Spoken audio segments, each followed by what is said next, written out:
7.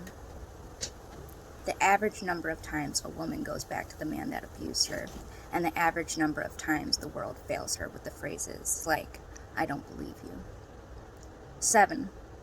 The average number of times a woman returns to hell. Instead of trying to understand her, we condemn her for escaping, because instead of asking questions, we ask her to stay silent in the name of keeping the peace.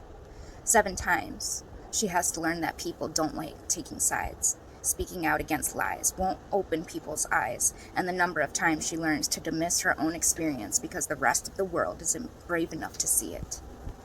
7 times, there's a chance she doesn't get to try again when she does go back into the blaze.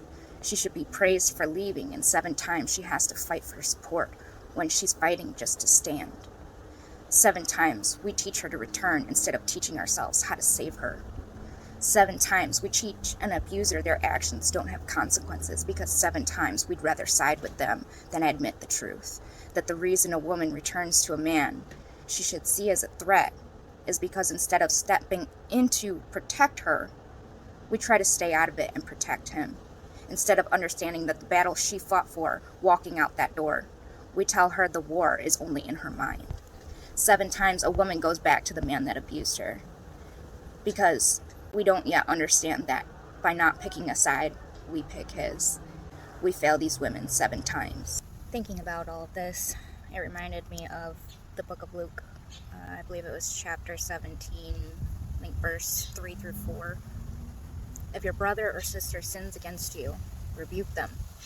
And if they repent, forgive them. Even if they sin against you 7 times in a day, and 7 times they come back to you saying, "I repent," forgive them. The problem is you try to unconditionally love and forgive these people that wreak havoc on your life. The real problem is that a lot of the times they're not even sorry. They don't even apologize, and if they do, their actions never match their words. They just go out of their way to invalidate you once again. And there's a lot of people in our lives that are not sorry for what they've done. Regardless of what they do, that forgiveness should be shown to ourselves. God, faith, the world teaches us that loving others means nothing if you don't first love yourself in a correct way.